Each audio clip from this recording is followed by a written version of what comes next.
स्वच्छता आणि आरोग्य यांचा परस्परांशी कसा संबंध आहे हे उदाहरणासह सांगणार आहे। आमच्या शेजारी एक आजोबा राहतात, खूप हट्टी, कधीही कुणाचेही न ऐकणारे। रोज सकाळी घरातील कचरा, उष्टे आणि उरलेले अन्न रस्त्यावर आणून फेकायचे। ते खायला मुकाट जनावरे तर येतच असत, शिवाय त्यावर डास, माशा सुद्धा होत। त्यामुळे ही घाण वास दुर्गंधी येत असे।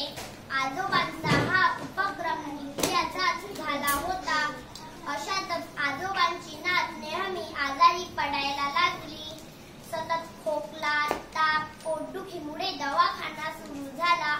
औषधी घेतली की तात्पुरता आराम व्हायचा, आणि ती परत आजारी पडायची। मग आम्ही आजोबांना जवळ बसवून लक्षात आणून दिले की त्यांनी फेकलेल्या कचऱ्यामुळे त्यांच्या नातीची तब्येत बिघडते, आणि ही गोष्ट आजोबांना पटली। कचरा घंटागाडीत टाकायला सुरुवात केल्यापासून नात ठणठणीत बरी झाली। तात्पर्य असे की घरातील केर कचरा घंटागाडीत टाकावा आणि घर, शाळा, आजूबाजूचा परिसर नेहमी स्वच्छ ठेवावा।